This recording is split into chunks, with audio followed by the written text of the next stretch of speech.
What's up guys, this is going to be 4 4x4 tips. This is going to be a little 4-part series, going to split this up into 4 videos.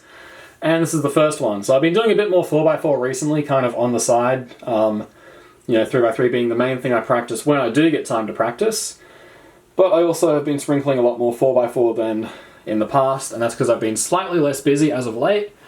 And along the way I've picked up on a few little tips and tricks that I'm not really seeing a whole lot of people doing. I'm not seeing like all the top 4x4 solvers doing all of these. So I figured, why not make some content? So the first tip, this is going to be for first 2 centers. We'll start with this cube. And it's basically a way of putting in 2 lines at once. So for this example, instead of doing like F prime, 3 move insert, then rotate F prime, 3 move insert, or maybe like L prime, F prime, and then 2 3 move inserts. One thing you can do that's quite underrated, it's not something you want to overuse, but it is very, very good. We have our first center here. If we wanted to do yellow center on here, what if we did L2, wide U prime, and then this little mini algorithm that puts a solved center on the top. So like wide R U2 prime, wide O2 prime, F2 R, or alternatively you could do wide R prime F2, wide R2 U2 R prime. And it works out really nicely when you have 2 bars like this that are already sideways. If you've got one that's already correct, I mean, it could still be good if you've got like the line on the top and do like a U prime this way. But maybe if you have something like this, actually even this case is probably, let's say something like this. So here you would have to do like L, Y, D and then that 5 mover. So here it might be better to do like this and then 2 3 movers. But maybe not. I don't really know. So that's one example of how you can use it. I find it works well when you have a lot of these sideways bars, or even if you could easily set up to them, like maybe something like, actually let's say like this. Like let's say this is your your second center.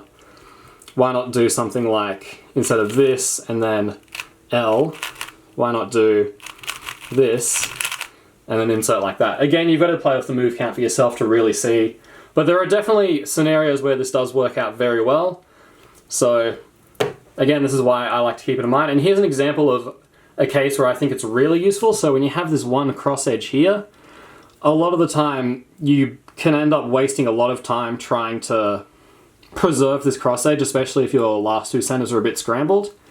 And in this scenario, you might have to do something like D, and then put that in, and then move these around, or something like that. So what you could do, again, similar to before, is you could just make this bar down here, do a wide U, and then do that 5 mover. So this is a way that I think is a really nice way to deal with having like a cross edge here and then this bar here. Now if it's like this, then it's not really as good because it's touching the cross edge, so now you would have to do like this kind of stuff to make it work well. But for something like this where you can manipulate the line with wide U-turns, it is quite nice. So you could do like that for your second center, which I think is a lot more speed optimal than what, like a typical top 4x4 solver would do. They'd probably do something a bit more basic, but with higher TPS, of course. Anyways, that's it for part 1 of 4 4x4 tips. So stay tuned for the next one, and thank you for watching.